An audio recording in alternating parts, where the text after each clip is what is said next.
ഇന്നവിടെ ഒരു instant cooker സാമ്പാറാണ് ചെയ്യുന്നത്. അപ്പോൾ ഞാൻ കഷ്ണങ്ങളൊക്കെ ഇതിൽ നിറക്കി വെച്ചിട്ടുണ്ട്. പിന്നെ മഞ്ഞൾപ്പൊടി, നമ്മളുടെ പൊടികളൊക്കെ ഉണ്ടല്ലോ, മസാല, ഉപ്പ്, അതൊക്കെ, കറിവേപ്പില, ഇതൊക്കെ ഞാൻ ആദ്യം തന്നെയും ചേർക്കും. അപ്പോൾ സാമ്പാർ പൊടി ഞാൻ 2 സാമ്പാർ പൊടിയുടെ കോമ്പിനേഷനാണ് ഇവിടെ ഇടുന്നത്. ഒന്ന് വന്നിട്ട് ഈസ്റ്റേണിൻ്റെ സാമ്പാർ പൗഡറും പിന്നെ വന്നിട്ട് ഈ ടാറ്റ സമ്പൂർണ്ണ.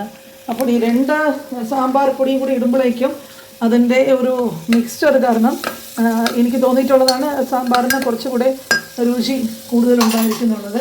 എന്നിട്ട് ഇതിൽ ഞാൻ എന്താ ചെയ്യുന്നതെന്ന് വെച്ചാൽ ഇത് പെട്ടെന്ന് നമുക്ക് ആയി കിട്ടും. പരിപ്പ് വന്നിട്ട് ഞാൻ കുക്കറിൽ വേറെ ഇവിടെ വേവിച്ച് വെച്ചിട്ടുണ്ട്. അത് കഴിഞ്ഞിട്ട് പുളിവെള്ളം ഇതിനകത്തോട്ട് ചേർത്ത് കൊടുക്കുന്നുണ്ട്, കഷ്ണങ്ങൾ മുങ്ങിക്കിടക്കുന്ന അളവിൽ. അങ്ങനെ നമ്മുടെ കുക്കർ സാമ്പാർ റെഡി ആയിട്ടുണ്ട് കേട്ടോ. നല്ല രീതിയിൽ പെട്ടെന്ന് തന്നെ നമുക്ക് തയ്യാറാക്കി എടുക്കാനായിട്ട് പറ്റുന്ന എളുപ്പം ഇതുകൊണ്ട് സാമ്പാർ. ഇനി ഇതൊരു ചൗചൗവിൻ്റെ കൂട്ട് ഇവിടെ വളരെ സുലഭമായിട്ട് കിട്ടുന്നൊരു വെജിറ്റബിളാണ്. ഇതിന് കടുകൊക്കെ പൊട്ടിച്ചിടണം ഇതിൽ.